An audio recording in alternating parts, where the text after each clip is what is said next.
All right, so here we go. What's the deal, baby? So as you can see, we live coming from H-Time, baby. It's going down. It's your boy DJ Mike Bundy in the building, you know what I'm saying? I'm here with my homegirl. Tell them, let them know, yeah. It's going down. Hello with the jello. Hello. Yeah. And we want to welcome y'all to the Play the BoomBox first live music discussion, first of many. You know what I'm saying? So I'm going to let my homegirl briefly explain what's going down because she is the creator of Play the BoomBox. So I'm going to let her lace y'all up on what we got going on. What's up, y'all? Girl, Hello with the jello. So Play the BoomBox is a curated, nostalgic platform. Look, we welcoming all music lovers alike. We all about light, love, and just good times. Yep. Don't y'all remember them times growing up back in the day? You know what I'm saying? We was doing our thing, just our childhood, those good memories. There's so much going on in the world. So we created Play the BoomBox just to give everybody, light and love and just reminiscing on the good times. You know what I'm saying? I feel that because I feel like when I think about throwbacks, when I think about nostalgia, it always takes me back to a good time in my life. Right. Sometimes it may take you back to a bad time, but you try not to remember the bad times. But the good thing about nostalgia, you always remember where you were when you heard that particular song or you seen that particular video. Right. So it's we all have different tastes in music. We all have different rappers, different R&B artists. But one thing that we all have in common, we all like a good throwback. Right. I ain't never met nobody that didn't like a good throwback. You know what I'm saying? So that's the purpose of this channel, this network, and that is the purpose of what we do. You know what I mean? So how you feel about that? I'm like, cheers. Let's get this thing rolling. So, like I said, this is the first live music discussion. We got a couple of topics that we're going to be talking about. I am going live on my Instagram page for people that's watching. So we want y'all to chime in. I'll check the comments later. I can't check them right now, but as we go through the discussions, we want y'all to chime in, give us your feedback, things like that. So y'all in for a real treat. So we just gonna jump straight into the show. Oh, wait. I apologize. I did say I'm DJ Mike Bundy, but I didn't tell y'all a little bit about myself. I'm being rude. So I am DJ Mike Bundy, Fleet DJ, mixtape DJ. I've been doing mixtapes since 2003. I've always had the passion and love for music. I started off with a karaoke machine and tape decks, then graduated to a computer and then so forth, getting equipment and things like that. But music has always been in my blood. I used to make bootleg tapes, record music off of 97.9, splicing them up, talking, and they was horrible. They was cringe-worthy, but that was the passion that I had. And I fell in love with videos, watching Video Soul, Rap City, Midnight Love, and things like that. So. That is, like I said, that is the purpose of why we are here, having a music discussion, and I'm gonna just jump straight into it. So I got a couple topics that I want to discuss with the homie, and with you guys. So my first topic is, and I want y'all to pay attention because I know how y'all like to twist up words in the internet world, so I want y'all to pay attention.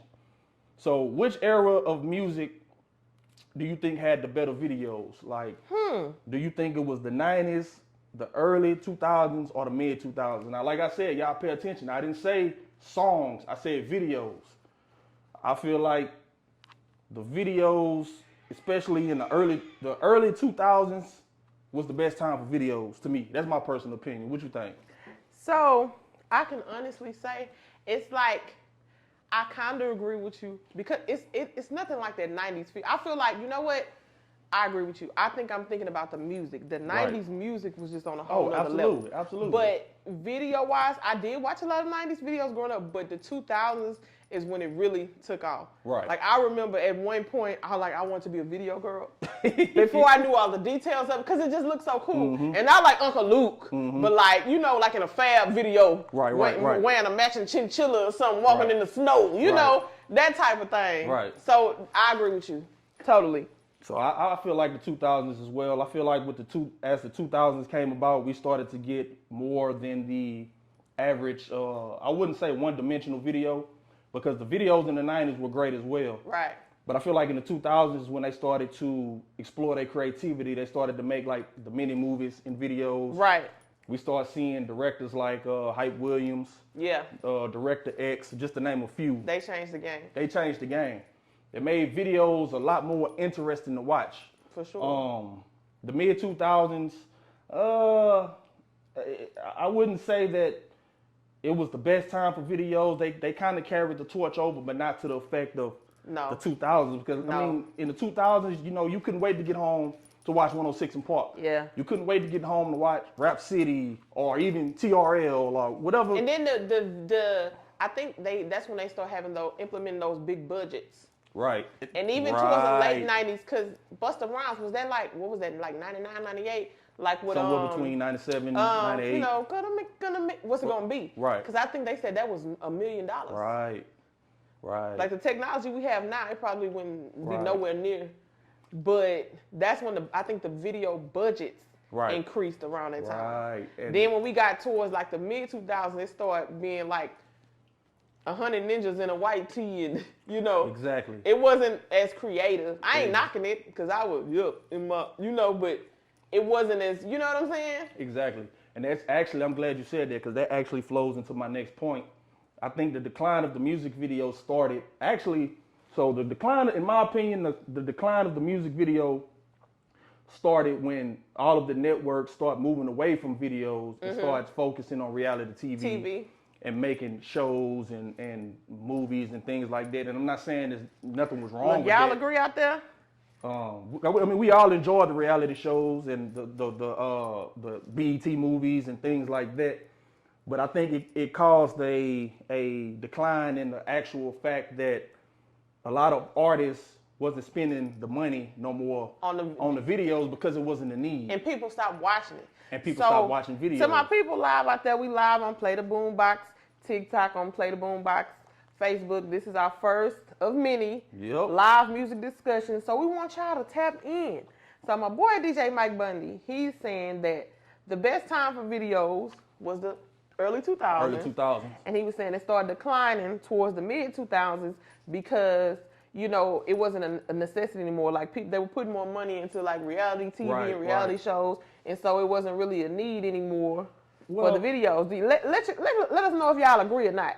And also, with that being said, the networks, you know, they stopped, you know, the video shows, the 106 in Parks, the Rap Cities, the whatever video outlets that we had. Right. We entered into the YouTube era. Yeah. So the thing with the YouTube era is the record labels, and this is my personal opinion. The record labels, I guess they decided there's no need to put $1 million behind the artist just for his video to stream on YouTube. Right.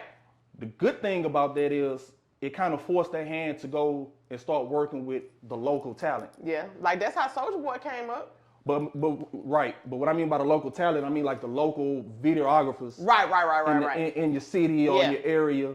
Somebody that was probably sitting at home looking for work. Yeah. You know, you didn't have no disrespect to Hype Williams and those guys, but you didn't have to go get Hype Williams no more. Right. You can go get the homie from down the street. Right.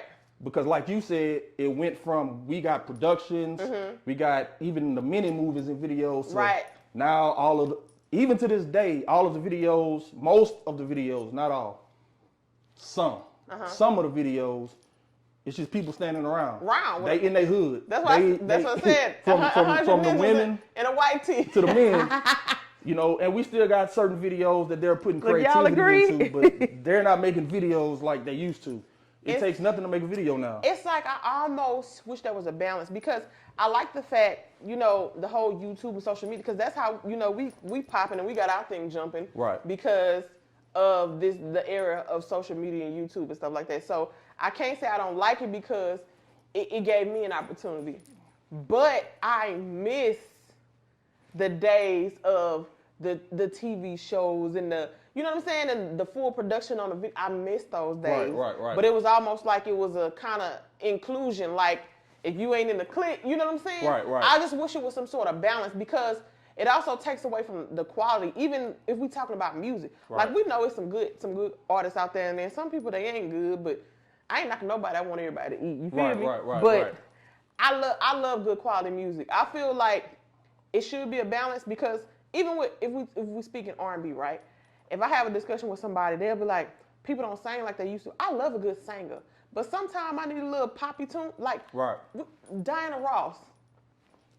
She like, you know what I'm saying? Like the GOAT. Right. She has the most like soft, easy crossover going. She not, Right. I feel like you need to balance. Sometimes Right. I want you to sing down. Sometimes I just want something easy. So I feel like there's levels that should be balanced. But I don't like the fact that there's no balance anymore. Like everything is one thing now. Right. It's like one dimensional. So even with I'm all for the YouTube game, the social media and all that, but I still miss the other side of it. I wish it was both. See, and that's the purpose, ladies and gentlemen, that is the purpose of this network that she brings to you. Because at any given moment, you can go back and reminisce on what we used to have. Right. And I know a lot of people get mad, especially the new generation, when we say things like that, but that's just how it is. Our parents did it to us. Right. And we got mad at our parents for saying it.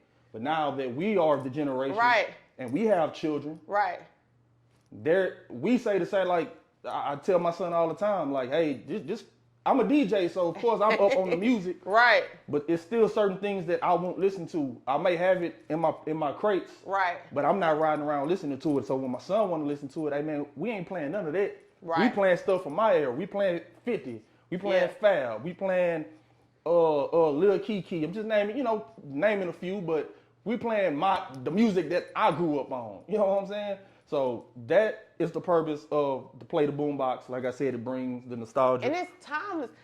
Even though, like you said, sometimes we just get mad at our parents if they certain stuff. It's like, okay, how many times we gotta listen to this? Right. But the current music, like when we were kids in the 90s, you remember your mom, and your grandma could listen to the same stuff. It was different. No, really. Like, of course, like I said, it's balanced. Like, you had gangster rap and all that. Right, me and my daddy was on a different type of time. Everything he was listening to, I was listening to. Right. But, like, let's say we're talking about R&B. Right. I was listening to Mary. My mom was listening to Mary. Right. My grandma was listening to Mary. You're right. You're absolutely right. So, I'm not saying everything, but, like, a lot of the songs that was out, everybody would listen to. Right. Because they was jamming. Right. Like, you could listen to 97.9 and 102. Right. You see what I'm saying? Right. I'm not knocking nobody. I just feel like the balance is missing. And the diversity, because too much of whatever you take in the most will overpower you. Right. So if you, even from a biblical standpoint, you know what I'm saying? I ain't trying to get extra on y'all, but I'm just saying.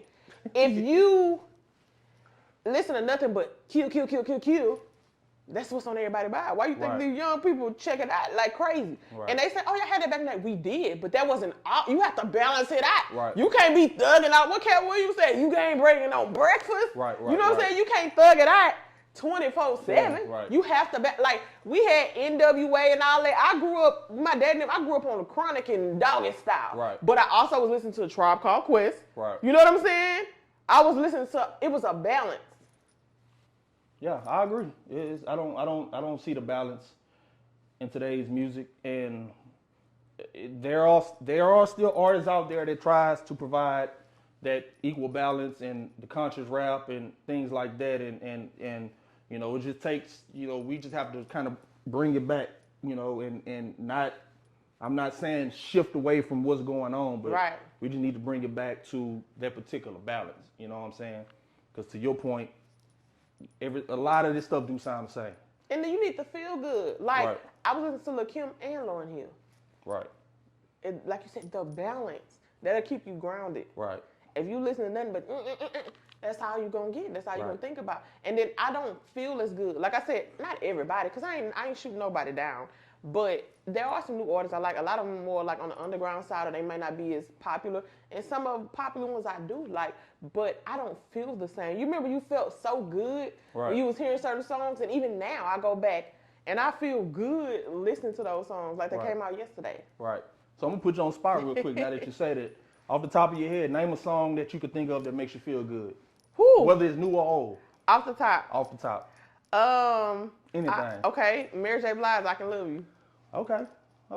Like even though, that's what I'm saying about the 90s, even though, or just throwback period, that was a heartbreaking song. If you listen to the lyrics and the context of the song, right? I Can Love You? Yes. But see, that's what I'm saying, the difference. You didn't know that because you partied to that song, it made you feel good. They are talking about, she wrote that song was about Casey and Biggie. Right. If you listen to Kim lyrics, you listen to Mary lyrics, she's talking about, I can love you better than she can. Sitting here trying to figure out why you don't love me no more? Right. Yeah. That's the first line. That is a sad song, but it didn't make us feel sad. Yeah, that was. It felt like a party anthem. Who gonna love you like I do? They Right. pleading to prove to a ninja that they the better choice. That is a sad song, but it didn't make you feel sad. Y'all feel what I'm saying out there? Nah, I agree with that. I agree. I never really. I mean, of course, What's up, Dane? I've listened to the lyrics, but I've never really looked at it or thought about it like that. But that's what I'm saying. That's what that's why it felt good. Right. Because it was an outlet for the pain, but it didn't make you feel down. Some of the stuff now would be an outlet and you be sad. Right. You know what I'm saying? I feel like, off the top of my head, a song that makes it, man, it's so many. It's so many. I got an underdog song. Okay. PM Dawn. Set adrift of memory like, man, that's my arsenal. I think like that's one of the most like underrated songs Yes. of all time. Yeah. And I feel like a lot of people didn't appreciate that song Right. because of how mellow And they whole movement. and they whole movement. You know what I mean? That was a legendary group. Yeah. I like PM Dawn, For you know, sure. but I think they just came at a time where gangster rap and things like that was evolving. Yeah. They kind of remind me, they were in the realm of kind of like De La Soul. So, We know they could spit. uh-huh. We know they have classic material. Right. But they were competing against what at the What was time at was the- coming up as Right. the gangster rap. Right. And, of course, people with a closed mind, Right. they don't want to hear that. So, But you'll be surprised how many, like, we got this platform. You'll be surprised how many people appreciate that, because when I go and post a video like that, the people like, man. Right. I remember that's why I said we need the balance. Even if they weren't the biggest, they made it mainstream to a certain point. Right. But even if they weren't the biggest group ever, right, they still had a fan base, and that balance still mattered. right. Like, I told my daddy, gangster rap, but that wasn't all he listened to. That's why I would say I'm eclectic. Right. Because I grew up on all that. Right. I was listening to NWA. I'm listening to PM. We was listening to everything, Jackson 5. Like, I grew up where I'm listening to all this different type of music, so I have an appreciation for it. Right. So even if they weren't the biggest group ever, like, they still made impact, because when we go post these type of videos, and when you spinning those type of songs, people lose their mind. Right. And they miss it because it's missing. Even if it wasn't the biggest piece, it was still an important piece. It was an important piece. It doesn't always have to be the biggest piece, but it's an important piece. Right. Because you never know how these songs could change somebody's life. Yeah. You know what I'm saying? So, oh man, I can't even talk right now. Throwback videos is just. We got people come in. My boy Gashole say music just doesn't vibrate highly anymore. That's true. But the music still lasts today. That's true. For That is sure. true. All right. So we appreciate everybody chiming in. Like I said, I'll check the Instagram whenever we get done. I appreciate everybody that's watching. Right. All right, so look, we're gonna jump into this next one. Okay. I got one for you. So We appreciate the love, TikTok. We're going to go check in with Instagram. They showing us mad love on TikTok. oh yeah, For sure. we appreciate They y'all. checking in on Facebook too. Yeah, we appreciate y'all. Y'all We make gonna sure check- y'all follow me, DJ Mike Monday 5 on TikTok. You know what I'm saying? For sure. We be back, y'all. We going to check in and see what that Instagram do. You know what I'm saying? All right, so I'm gonna jump into this next one real quick. Let's see. Which one would I want to go with? All right, I got this one. All right, so name an R&B artist, whether male or woman, that you feel is legendary but don't get the credit that they deserve. You said an R&B artist Yeah, that I feel that is legendary but doesn't don't get the credit they deserve. credit that they when deserve. when people are having these discussions and they name the juggernauts of the game, they forget to mention this person and this person, but we know these person has classics. And it's so crazy because when I be ready, like when they be asking to bring up, okay, I give you Dave Hollister. I am a huge Dave Hollister fan. Did you know, and I just posted this on Facebook 2 days ago, did you know that Dave Hollister was the background singer on Brenda's Got a Baby? And I think I found that out later though. Later. And yeah, Brenda's Got a Baby and Tupac Keep Your Head Up. That's Dave Hollister. Yeah, I found that out later. I did. I just found that out and it blew my mind. So now when I listen to it, I hear him. He's done that for a lot, and his pen game. Right. He's penned a lot. Right. I forgot about it, but when you just said that, I did find that out. Right. Dave Hollister, that's a good choice. He was in the mix back in the day. Yeah, Dave was in the mix. Dave he was Hollister, doing a lot. Hey, Dave he Hollister did some stuff over at Bad Boy too. Mm-hmm. Dave Hollister got one of the best songs ever. I already know what you about to say. What song I'm about to say? What song I'm about to say? You talking about that's when I was wild now. Talking about that? No, that's Which one. one? That's one. I love that song. That's one woman. Yours man. from Ghetto Hymns. What is it? Dave Hollister got the best song, one of the best songs ever, called "My Favorite Girl." Girl, that's why I say you gonna do the. I knew it was either those two. It was either those two. That boy was in his bag on that song. Like, how about I went to see him? I had never got to see him in concert. Right. So I went to City Winery in Atlanta, and if I tell you, he shut that thing. I already know. Down. I was so excited. I get so excited when I get to see my faves. I already know. Like, he shut that thing down. That dude is beyond legendary. Legendary. Man. Like I said, he's What's one. up, IG? Live music discussion. Play the BoomBox. We want y'all to chime in. Let us know what's good. He one of them guys, like I said, that got hit beyond hit. You know, like you said, his pen game is impeccable. Right. One of my favorites, and I talk about this a lot, so anybody that's watching, they probably already know what I'm finna say. One of my favorites is Donnell Jones. I love. Listen, hey, that is my homie. I got to interview him. I love Donnell. I want y'all to listen to me loud and clear. Everybody that's watching, I don't care what nobody say. I'm putting Donnell Jones' Where I Want to Be album in the same room with Confessions and TP2.com. Listen. And I'm going to say it again. I'm putting Donnell Jones' Where I Want to Be album in the same room with TP2.com and Usher Confessions. I'm not going to debate with you. I told the man when I interviewed him, I was like, did you know? Because that's a no skip. No skip. That's a no skip. No skip at all. And he basically said, with the first album, it did good, but it didn't do how he wanted to do. Right. So he said, with this one, he made everything. He wrote every song as if it could be a single. Because he was like, he didn't want to fail. And that's exactly what it sounds like. Right. Every single song sounds like he could have had a video for every single song. Listen. To this day, I listen to that album. At least, now that I got a lot going on, at least once a week. Right. All the way through. Man. To this day. You know what's another, and matter of fact, this is my favorite album. I know that's a lot to say. This is my favorite album. Brown Sugar. By D'Angelo. Oh, absolutely. my gosh. Absolutely. To me, that was like the introduction to Neo Soul. Absolutely. Absolutely. I think that's why I love Jaheim. Right. Because D'Angelo had like that edgy R&B, but like jazz type swag thing happening when he came out with Brown Sugar. Right. And we had never seen it before. Right. And then, fast forward to the 2000s, they totally two different artists, but Jaheim kind of came with that, you know what I'm saying? He put the swag on it, the 2000s swag. Right. D'Angelo put the 90s cool era on it, then Jaheim came with that 2000s flavor on it. And I will say this, I feel like Jaheim was supposed to stick around way longer than what he did. Oh, yeah. You know, I don't know exactly what happened with that situation. Yeah. But Jaheim was actually one of the ones that was supposed to be a top dog. He was a top dog. And he got some work. You know what I'm saying? He got some work. He got some albums. I feel like he should have been one of the ones that had the longevity. Yeah. Because Jaheim was a beast as well. And he just started back touring. He on a tour with like Keisha Cole and some other people. And I will say he performs. I seen him at a arena theater a couple years ago and didn't miss a beat.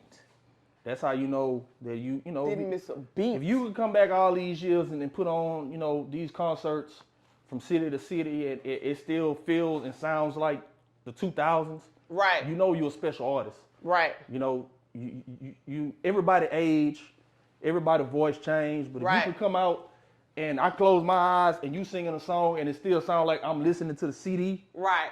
Man, come on, man. Listen. Jaheim. Listen, I stands for Jaheim, okay? He got them, man, me and my lady, me and my, what you know? Jaheim. Man. What about on the woman's side? What about on the woman Underrated? side? Underrated. So I hit you with this. I love this lady, and she got her own fan base. She be all over the world. Tidra Moses. Yeah, T-Sheet. I love that cognac and conversations. Yeah. Man, that's another one. And I don't even like to call people. You could say underrated, like if you're looking at like a chart perspective and all that type of thing. But these people have fan base. They tour. Right. Like she not just only tours in the States. She's out of the country. Right. Like her people fool with her. Right. And when I say underrated, y'all, Yeah. I'm not saying that as in disrespect. Right. I'm just saying that as we know that these people are legendary artists, but their names just don't come up enough. Right. So we know that they got the material and they got the work to be mentioned in these conversations. Right. But It's just like we want to get more flowers. Right. Right. And they deserve their flowers. Yeah. Because they was providing music, like I said, at a time that made us feel good. You know, it meant something. Right. Damn, I'm on the spot, and I had who I was going to say in my head, and I didn't forgot. When we talk about the women, right? The women artists. It happens like that. It's a few. I even give you Monifa. Monifa was a hard. Like, if she could have, like, a little bit more, like when Heavy D was fooling with her. Right. Yeah, Monifa was live. Man. Monifa was live. She got that it's been too long. What? That's one of my favorite songs. He said that fly. What? Yeah. They don't. Matter of fact, we talking about R&B, but they don't give. It was just something posted because they don't give Heavy enough props. Yeah, Heavy D. I'm like, Heavy D? Was dope. The overweight lovers in the house? Like, yeah, Heavy D was man, super dope. The original person to get the party started. And a lot of people don't know Heavy D was a hell of a producer. Man. He was behind a lot of beats that people don't even know he made. Listen. And discovering talent. And discover talent. I always tell people, you know the Bad Boy era, we all love that. But me, so little, being around my dad, my uncles, my moms, everybody, I also was loving that Uptown era. Right. Like, even though I was so young, me and my cousins and stuff, like, we grew up on the New Jack Swing. Like, I love the Uptown Run. Come on, man. Andre Harrell, come on, man. It's nothing like what, man, you know, they could sit here and say, we just keep harping on the past, Right. but that's exactly what it is. Exactly. Because it's nothing like what we had in the past. For sure. It was just a whole different beast in the past, you know? Even if they sample, like you got Mary sample, Shaka Khan and stuff, they still put a different type of heart and soul and flavor in it where it was just like, because even back in the day, they were sampling in the 90s and the 2000s. Yeah, of course. It's just, to me, it's the effort and the quality and the soul you put into it, because I love a good sample. Right. And again, that ain't everybody today. I got a lot of people I fool with. I fool with Ari Lennox. I fool with SZA. You know what I'm saying? Ella Mai. Ella Mai, yeah, her. I love Ella. I think Ella Mai, in my opinion, is in today's time. She, man, look, Ella Mai, if you watching this, first of all, I love you. I love you. And she dope. Man, Ella Mai is just like too dope. It's like I don't think it's no song that she dropped that I didn't like. I do. No, I like everything that she dropped, even if it's not I like her album and everything. Cut, yeah. Man, Ella Mai is dope, man. Out of a few people I like, but out of everybody, I'm probably Ari. Ari, Lennox, yeah, Ari, I don't yeah. know. She just got that. She got that voice. Yeah. She got that. I be liking that. You know what I'm saying? That real cool. Cause you know I'm a neo soul girl at heart. I love everything though. I'm an R&B head. I'm a hip hop head, but I am a neo soul. I guess because that's like a combination of all. Right. I guess when they came up with the term, all those artists are like my favorites. Like D'Angelo, Badu, Maxwell, like that whole era of those people. Anybody know me know I love Raphael Sadiq. That is my ninja. Yeah. Do you hear me from Tony just to him, period. Most of my favorite songs he's either written or produced on them. Like, that's my dude. That dude is tight. And I'm glad you said that, because we're going to get into that later. Okay. That's part of the show. That's part of the show. So with that being said, and I know, you know, I kind of want to keep it on the R&B tip really, really quick. Okay. Do you think like 80s R&B is overlooked when we having these discussions? Because we always talk about the 90s R&B. But what about the 80s R&B? Because the 80s was a special time as well. Now, I know I was born in 85, so I couldn't really understand the essence of the 80s R&B until I got older and had to go back. But the 80s had just as many dope artists Right. as the 90s. Started with Bobby Brown. Let's go and keep it a buck. So, I totally agree with you because I'm 87. How that? I guess because I was a 90s kid, and then, you know, becoming teenagers in the 2000s. Thousands, right. But as I get older and I go back, I got a whole, look, y'all check out your girl Killer Jello playlist, all of them public on Spotify. I got this killer playlist called Smooth Grooves, okay? I'm gonna look that up. Yeah, Smooth Grooves. Listen, I guess because to me, that 80s was like real mature, real sexy. Like, as I get older, like you said, I'm going back and I'm like, listen, that stuff be hitting different. I'm going back, listen to some old Babyface, The Deal, like, Force MDs, like, I'm like, this stuff is on a whole nother level. You know what I'm saying? Whole nother level. I just think that I liked all that stuff, but I think we didn't appreciate it as much because we were young, we were kids in the 90s, so we was like living it. Right. You know what I'm saying? And growing up in it. Right. So that's why I think we didn't have as much appreciation. Like, but I will say, like, it was some people, like, when I was a kid, I was obsessed with Rick James. Right. Like, I had my daddy's album, and I put on headphones, and, like, I listened to street songs all day. I don't know what it was, and probably because I love Bobby Brown, too. And Bobby Brown stated that, like, Rick James was kind of like his inspiration. So I'm like, okay, that makes sense. Because I still cuss for Rick. I was obsessed with Rick James when I was a kid. Was a bad boy. That ebony eyes, man, listen. Rick James, Rick, you didn't know. Rick James was a bad boy. I'm not even sitting here lying to you, man. Like, shit, I might have to go out, man. Look, I'll go party with Rick James for a night. Listen, I ain't even lie to you. You know what I'm saying? Don't do nothing. I ain't doing none of that. I just want to be around the women. Because I know he was bringing the women around. Yeah, all the other stuff, I ain't with all that. But I ain't gonna say what I used to tell people. I'm like, I was born the wrong era because I would have been around Rick. Nah, I ain't doing none of that. I'm just strictly going because I know he go. If anybody gonna have the women at the party, Rick James gonna have the women at the party. And you know, New Edition used to be on tour with them. Right. It's crazy. Yeah, I feel like the 80s was a special time. A lot of the artists that you named, and one of my favorites in particular, of course, was Janet Jackson. Okay. Janet Jackson, she was a big staple in the 80s. But it's a lot of... so many people. It's so many people. I love Guy. I am a huge... Guy. Man, that whole Teddy Riley move, man, I feel like that was like the start of New Jack Swing. Right. Man, I love Guy. Yeah, now we won't refute that because I believe I believe that's where it started. Right. With Teddy Riley. And Keith Sweat. And Keith Sweat was, Keith Sweat was dope. Still dope. Yeah. We seen what happened on the verses. No disrespect to Bobby Brown, because like I said, I'm still a fan of Bobby Brown. Oh yeah, listen. You know that album. Don't be cruel, man. Come on, man. First of all, Bobby did 10 million back in the day. Right. That's not even the totality of this. What I hate is when people try to play him. He went through his own stuff in life, like a lot of people do. But I'm like, I don't like when people try to discredit him. Like, this man was up here. Right. Like, even if you watch the movie and they be like, Janet wanted him. I'm like, don't y'all know Bobby Brown was the shit? Yeah. You thinking about the controversy in him? Like, if you ever watched the movie and you know his brother was like, you starting to be more known for this, right? Because he had a lot of controversy, so it started to outshine.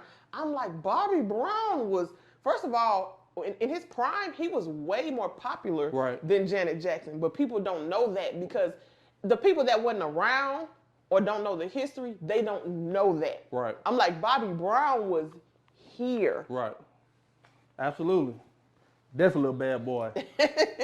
If he was in the 90s, he definitely would have been on Bad Boy Records. Oh, for sure. Because that nigga was a bad boy. I'm still trying to get an original vinyl copy of that, man.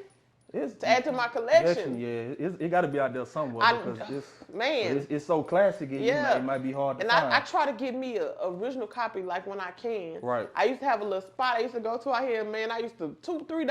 I got some stuff, but they ain't got it no more. Right. All right. So look, let's check this out. This might throw you for a loop, and it might not. But this gonna get you thinking. This gonna get everybody thinking. So I want to talk about the days before streaming music. So what I mean by that is I want to talk about the days where we actually had to buy tapes, cassette tapes. Right. We actually had to go out and purchase CDs, wait till they Right. come out on Friday or whatever day they came out. Right. Even going into the Napster days is a whole lot different than what it is now. So what I try to tell my son is, and I'm looking at 3 different damn cameras. What I try to tell my son is he don't realize how lucky that they have it right now. Right. Even us. But Yeah, the younger for sure. generation in general, you'd pay one price per month. You still got to pay. But you're paying one price per month For all this stuff. for everything that you can imagine. And it hurts the artist too. That's the downside. That's of the it. downside. It does hurt the artist. But to their advantage, you pay $9.99 for Spotify or whatever you use. Yeah. And you got every single album that you could think of at your fingertips. And it makes their I think it actually makes their concert, even the nostalgic artists, like since streaming and verses and all that type of stuff, the concerts are coming like back to back right. because people realize how much they miss that music and right. DJ Nice and all that. You know, that type of. That's why we here. Right. Okay. So I try to explain to my son, back in our day, we had to go buy, we actually had to go to the store, Right. Sam Goody or whatever. We had to buy these cassettes. It wasn't cheap. $15, $16, $17. I was begging my mama every pay period. I get Right. a CD, maybe two, Right. 1 or 2. Maybe. If you was lucky. Yeah. Because my mama, you better get the singles. And look, Echo Drugs, I got those too Yeah, sometimes, and then I had to get the with CD 2 later. songs, Then I had to get the you better CD get the later. single. You know what I'm saying? Or the tape. When the album come out. Because the tape a little cheaper. So when the album did drop, it's not like I was walking in Sam Goody and saying, let me get this album, let me get this album, let me Right. get this album. Right. That shit was damn near came to $100. My mama wasn't yeah. having it. Yeah. CDs as well. When CDs came out, $18, $19. Yes. So they got it good. Yeah. They're able to, we taking advantage of the streaming as well. Yes. But the game has totally changed. You know what I'm saying? Now, I will bring up the download, Napster, LimeWire, whatever you was using to mess your computer up, because we always messing up our computer, downloading these songs. I did not have sexual relations with that woman. With the Napster, LimeWire, whatever you was using, like I was saying, the game changed with that as well. It started to hurt the artists, of course. Right. Because a lot of people were not actually buying the records like they used to. Right. Because they would sit up all night and download these records. Like, I was not one of those people. I was only because of me making CDs in high school and starting my mixtape journey, but I will say I was a lazy downloader. Y'all can't do nothing to me now. I'm sorry, y'all. That was, but hey. listen, my favorites, I did still buy y'all CD. I did. No. That's Like what I my was going to say. favorites, I did. That's what I was going to say. I still went and bought the albums because I wasn't downloading full albums. Yeah. I probably was only downloading. I was making mixed CDs. Right. So Yeah. I probably was only downloading whatever I may or may not have been selling them for $3. Hey, we incriminate. or three. We incriminating ourselves. It wasn't like me. It wasn't me. It wasn't me. That was my brother, man. It wasn't me. I'm lying. It I'm was my sorry, brother. y'all. We didn't know no better. We was kids. We didn't know. But yeah, I wasn't really downloading the full albums. I'll probably get the yeah. singles, whatever I seen on TV or what was on the radio to make the mix CDs. So I will still go out and buy the album. Yeah. But even with the Napster days and downloading days, as things What was progressed, that other one? You remember Shazam? Shazam, there was a shitload of them. Napster, Shazam, LimeWire, Aries, BearShare. See, you knew about some exclusive. I mean, shit, because you had to be up. Kaza. I had to. You had to be up to date on all these because when one crashed, you had to go to the other one. And LimeWire was the main one. Thanks, Mom, for my compact Hey. Rosario. Now I will say this. Now maybe I shouldn't say this. Yeah. All my homies out there, y'all know why y'all was really using LimeWire. Y'all know why y'all was using LimeWire. Because LimeWire was the best platform for that particular purpose. Everything else, it was limited. LimeWire had everything you needed. You know what I'm saying? Look, so that's how we was catching them viruses on our computer. I'm not lying. Somebody gonna be in the comments and they gonna be like, man, that nigga telling the truth. Man. Because but you know. Well, hopefully y'all ain't do that. Man, they did it, man. LimeWire was the place. I wasn't doing none of that. LimeWire was the place to I be. was just trying to get my tunes. And then I'm thinking about all the songs that never came out. Oh, damn. Look, players mess up. Players mess up, I'm y'all. thinking about all the songs that didn't come out. Like I have some jams. I was listening. I had one of my old phones because sometimes I still have some of my old phones. Right. And I have like music. My bad, y'all. Y'all good. I have like like the music from my computer on some of my old phones. Sometimes I just put it on and let it play. Right. It was a bunch of songs that never came out from certain artists. Right. It's like it's this Jeezy and Jagged Edge song. It goes so hard. It's called "Quit Acting." You ever heard of that song? I never heard it. I'm gonna have to let you hear it. I might be up on YouTube or something. That song was maybe it was on a mixtape or something. I don't know. Because it could have been on a mixtape, but it wasn't on an album. But that song, I put that thing on the other day. I was like, man, I used to jam this. I'm glad you said that though, because that's an advantage of YouTube. YouTube has a lot of unreleased cuts. Right. That people never heard. Right. Because that's how I discovered. Going back to Donnell Jones. That's how he has a lost album that he dropped. I want to say in 2009. I may be wrong on the date, but he has a lost album that people don't even know about. Okay. And when I say the thing jamming, like it should have been an album. He didn't put the songs out, but it's on YouTube. Right. You know what I'm saying? So it's not like no fan-made album. This is really him. You know what I'm saying? So I don't know who got their hands on it. I gotta check that thing out. I'm gonna send it to you. I'm sorry, Donnell Jones, but yeah. Nah, Donnell, he probably wants you to, And we talked about underrated also, and I interviewed him recently, my boy, Real. I don't know if you know about Real. Yeah, Rockefeller. Listen, Rockefeller's Finest. His album never came out. It's on YouTube. That thing. That boy got that song "Love for Free." Man, that's one of my favorite songs. Ever. Yeah. I told him, I said, that is one of my go-tos. Yeah. If I'm in a mood, it's a good Friday, Yeah. I said, that song got a whole nother vibe to it. And I said, just even, I was on that whole Rockefeller, it was a takeover. You had Dipset, everybody in the state property. You remember that was the wave when we was in high school. I'm like, he got vocals on everything. You know what I'm saying? I'm like, dude, you was up in there sealing the deal on the hits. I said, you added your voice to it, you just set that thing off. Y'all was in there cooking. Yeah, Real was dope. Yeah, I said, y'all was in there cooking. Real was dope, man. Man, that's all I can say. Real was dope. Listen, the combination with the hip hop and them Real, because he got them southern roots. Like, man, I just miss the formula. Right. Like, even the R&B and hip hop joints, we don't really have a lot of those collabs like that. That's like really jamming today. Right. Like just, you know what I'm saying? We got the whole Puffy, whatever. But I'm like, whatever comes to light. We ain't getting all deep. Right. But you cannot knock that whole Bad Boy era. Right. I'm like, you was bam, bam, bam. Listen, it was a discussion. It was a poll on Instagram the other day. It was like, it said Harlem World or Reasonable Doubt. I commented, I said, when I was young, I said I wore Harlem World out. I said, we ain't gonna discredit Mason Betha, okay? I said, but as I got older, I said that Reasonable Doubt hit different.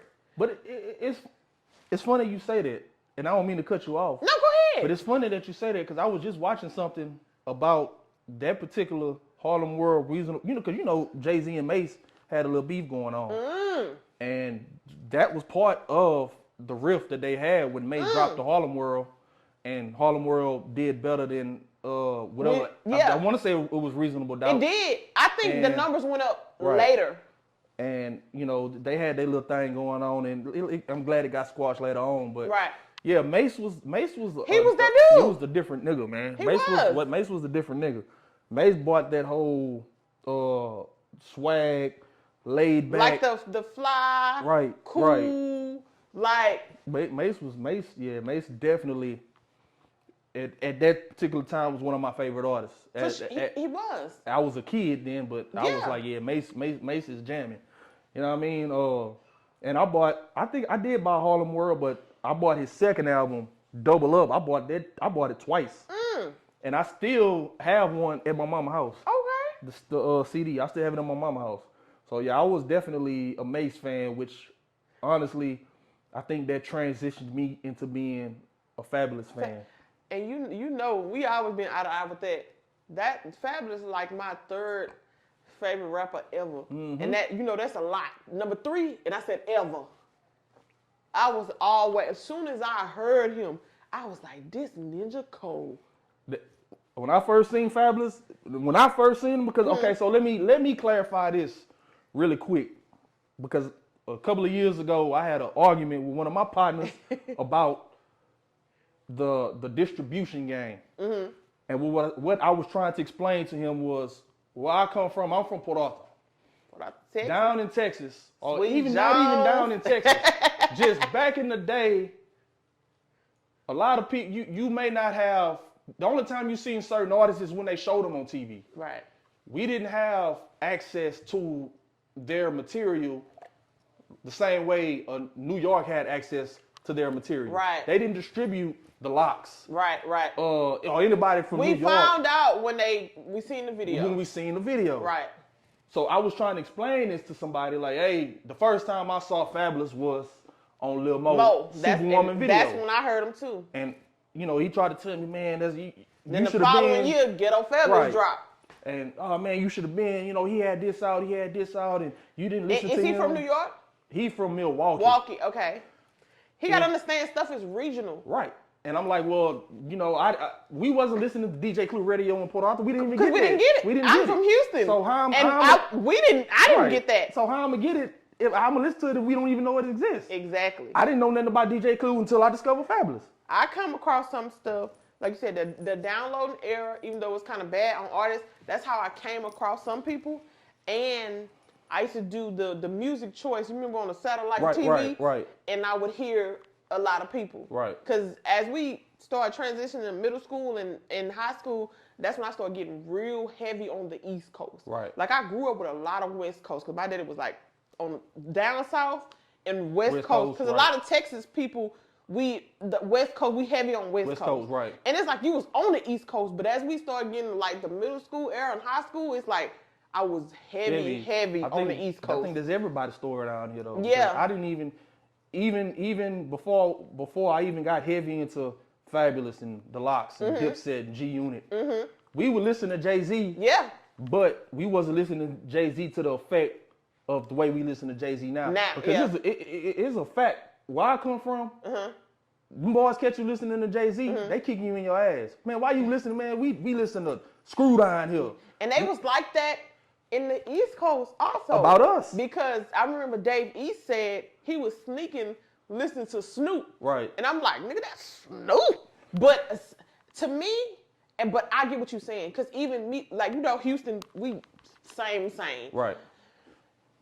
We had people who only listen to Houston music. And I'm South Seal for Leo all day. Right. So I'm H-Town all day, but how I grew up, because if you grow up listening to music like with your uncles and your dad and your mom and stuff like that, they from a different era. So in the beginning, East Coast was taking over. That's where the hip hop originated from. So they introducing to me that. So I didn't grow up in a box. Right. Like I'm only listening to Houston music. I'm only listening to music from the South. Of course I love that. I'm from the South. But I always was, you know what I'm saying? Right.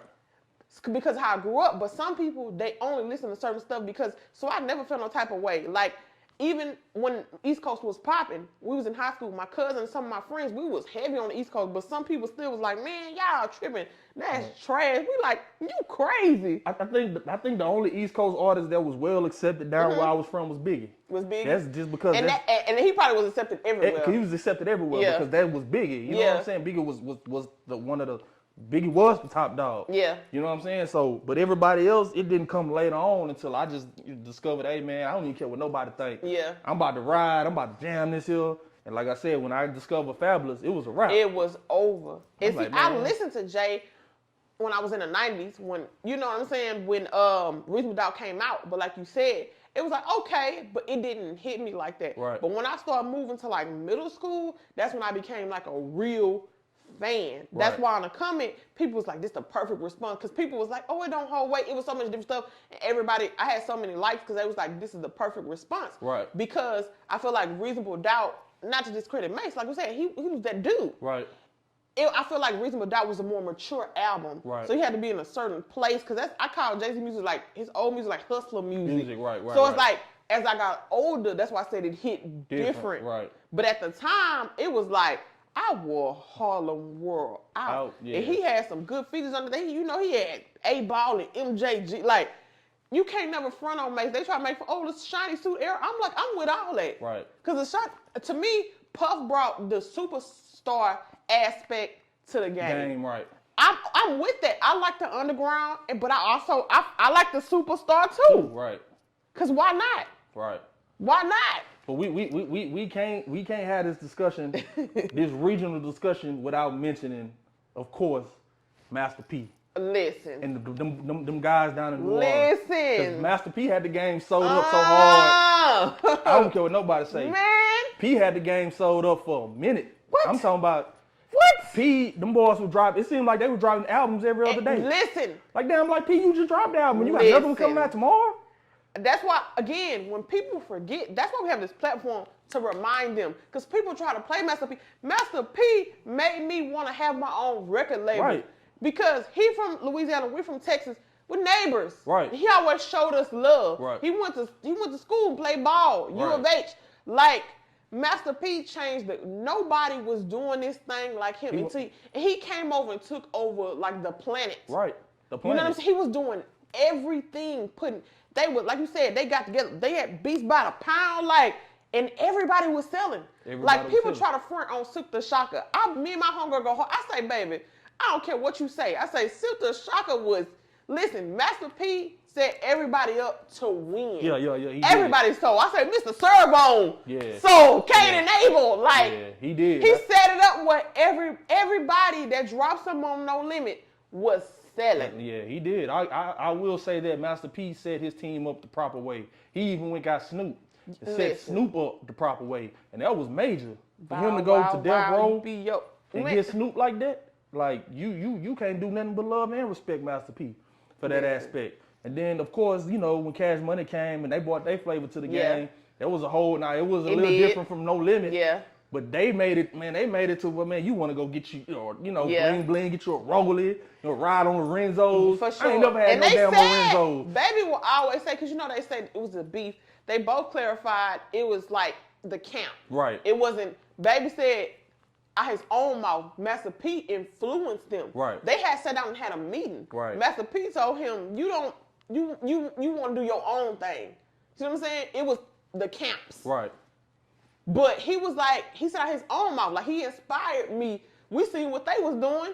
Right. We wanted to do it. And Cash Money was a bad, and they was. And I ain't gonna front like they wasn't. But I was definitely a No Limit soldier for sure. Oh, yeah. I remember I begged my mama to buy me the piece of chain from the beauty supply in middle school. Boys were walking around with them tanks, man. Listen. Getting them straight from the weed store. I went through a whole camo phase. In middle school, I wanted nothing but camo. I was in love with Sister Shaka. He was in my middle school locker. Like, I was a No Limit soldier. Like, if they make a list of the greatest rap songs of all time, make them say, it's definitely on that list.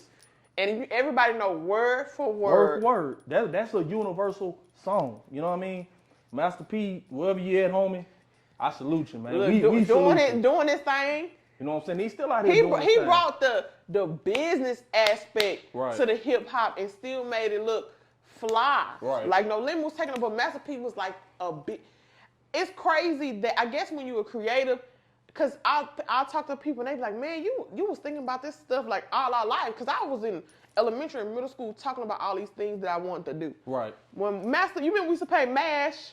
Like, I was like, man, I'm going to get my own record label. And, like, Master P did something we had never seen before. So it was, like, inspiring. Like, man, I could do that. Right. And me as a girl and a woman, like, I was like, because I was so in love with the music, I just wanted to, whatever I want to be involved. Right. I remember I used to always say, when I'm going to get old enough to get my first job, I wanted to work at Soundwaves. I don't know if you remember Soundwaves. All the artists used to come there, you know, and sign. I'll never forget. We talking about Cash Money. I never forget. I begged my stepbrother to take me to see Cash Money. You remember the Polaroid cameras? I had 3 films left. That line was wrapped around the corner. I'm about to finesse this. So I get one girl, hey, take you a picture. If you let me skip her.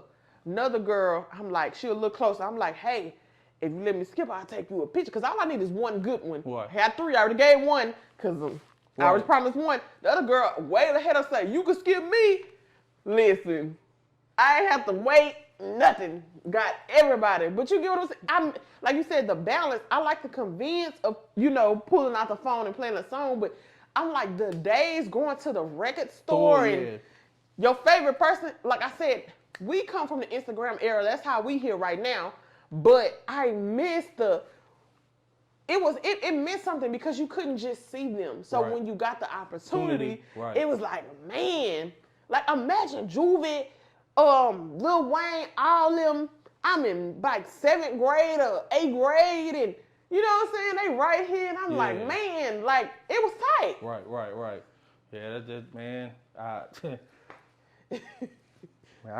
it's just, them days is, like I said, this is the purpose of this, y'all, to reminisce. Right. You know what I'm saying? Because it'll never be nothing like that again. I don't want to say that because it might come back full circle. First of all, we bring it back full circle. That's true. Play the BoomBox. This is on a whole nother level. That's true. You know what I'm saying? You finna see us do we got some real things coming for you. Like, we really do. So this is the thing, we bridging a gap. You know what I'm saying? We not, because you got to keep moving. You got to grow. You got to have a future. But we going to be that, you know what I'm saying? We going to bridge the then to the now. Right. Like, I'm all for the new stuff because we have to evolve. Right. But we just need that feeling, that flavor, that soul into it again. Right, you know what I'm saying? Right. So what's the first rap album that you bought on your own with your own money? On my own. Well, I don't know if I ever bought it with my own money. If do it count if like you asked your parents to buy it. Oh yeah, that's cool. For Yeah. Just you went to the store and your parents wasn't there. You purchased. I remember the first R&B. Let me think about the first rap that I asked to be bought. Because my daddy had all the rap. So I was listening to all his rap. So let's skip the 90s. Let's go 2000. It might have been Volume 2. Jay? It might have been Volume 2. 2. I'm not 100% sure. I remember the first R&B CD I asked for. But because my dad had all the rap, so I was just listening to his stuff. Right. Or I made tape sometime. Or I borrow if he let me borrow it. But my own that I asked to buy. Right. It might have been, I'm lying. It was Ghetto D. Ghetto D? Nah, I'm trying to think. Nah, mine wasn't Ghetto D. It was Ghetto D. I had Ghetto D. Because that was 5th grade. It was Ghetto D. You bought Ghetto D in the 5th grade? I didn't purchase it myself. Listen, that's what I'm trying. So, my parents. In the 5th grade. So, look, my sister in college, right? When my sister was growing up, my mom was like really monitoring her music. When I was young, my parents bought my music. They knew some stuff. I think if I listened to something crazy in front of my mom and she heard it, she'd be like, turn that. Right. But I think when they buying it, they not really thinking. Right. But I begged. I told you I was a No Limit. My mom, I begged her for the chain, the little knockoff chain at the beauty supply. Right. And she bought it for me. Like, I don't think, if I would have been listening to it in front of her, but it was Ghetto D. That was 5th grade. That's when they was like really on fire. That was like, I think like 97, was it 97? It was somewhere around 97. Yeah, I know that whole, if it but don't that's fold, about right, it don't change, then it ain't yeah, that's about right, because I was in the 97, I was about between 11 and 12. So I was, if you was in the 5th grade, I was in the 7th grade, somewhere around there. Okay. I think the first album I bought with my own, I don't know if it was my money or not, but the first album I bought. It wasn't mine, I asked for it. I think the first album that I purchased with my money, I mean, not my money, but on my own, without my parents' consent, probably was, it was Bone Thugs and Harmony. Okay. The Art of War. Okay. Because I was a big Bone Thugs and Harmony fan. Okay. You know, it started in elementary. Yes. So I think that, I may be wrong, but I believe that's the first actual CD that I purchased. That you purchased. Because Easy Turn in 1999, I didn't buy that one. I think my cousin had the cassette tape. But when that Art of War came out, I went and bought it. Right. But I was a big Bone Thugs fan. Yeah. So much that my fool self, now this was in elementary, this probably was my 5th grade year, We had career day. I told my mama I wanted to be a Bone Thugs and Oh Harmony my God. member for career day. I went home and asked her for a wig because she braided a wig and give me a bandana. And I ain't hear the end of that shit Oh my God. because I wanted to be a Bone. Well, what are you trying to be? I say it's career day. They want us to come to school tomorrow and be who we want to be in life. Well, what are you trying to be? I said, man, I want to be a Bone Thugs and Harmony member.